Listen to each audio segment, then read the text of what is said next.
அதுவும் மேலே தெரியுது பாருங்கள் டாமினோஸ் பீட்சா, அந்த கடைக்கு தான் இன்றைக்கி போயிருந்தோம். என்ன அப்படின்னு கேட்டிங்கன்னா எல்லாரும் பயங்கரமாக ஹைப் ஏற்றி விட்ட அந்த வால்கேனோ பீட்சா ட்ரை பண்ணலாம் அப்படின்னு சொல்லிட்டு தான் போயிருந்தோம். நான் வந்து பன்னீர் பீட்சா ஆர்டர் பண்ணியிருந்தேன். அந்த பன்னீரெல்லாம் எவ்வளோ அழகாக அந்த பீட்சா மேலே அடுக்கி சூப்பராக அந்த பீட்சாவை ரெடி பண்ணிட்டு இருந்தாங்க. சரி பீட்சா ரெடி ஆகிற வரைக்கும் அங்கே ஃபோட்டோஸ்லாம் நிறையா வச்சுருந்தாங்க.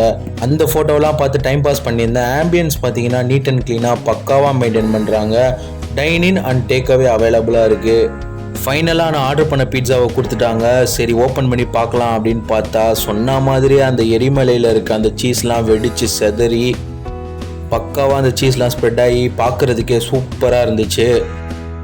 பாருங்களேன், பன்னீர், குடமிளகா, சில்லிலாம் ஆட் பண்ணி அந்த சீஸ்லாம் எக்ஸ்ட்ராவாக நிறையா போட்டு சென்ட்ராக டிப் மாதிரி கொடுத்துருந்தாங்க. ட்ரை பண்ணலாமா அப்படின்னு கேட்டிங்கன்னா கண்டிப்பாக ஒன்ஸ் ட்ரை பண்ணி பார்க்கலாம். ஒரு வித்தியாசமான டேஸ்ட்டில் சூப்பராக கொடுத்துட்ருக்காங்க. அவங்க கொடுத்த அந்த சீஸோட டிப் பண்ணி ஒரு பைட் சாப்பிட்றதுக்கே சூப்பராக இருந்துச்சு. மக்களே, நம்ம வீடியோவை லைக் பண்ணுங்கள், உங்கள் ஃப்ரெண்ட்ஸ் அண்ட் ஃபேமிலிஸ்க்கும் ஷேர் பண்ணுங்கள், மறக்காமல் சப்ஸ்கிரைப் பண்ணிவிடுங்க.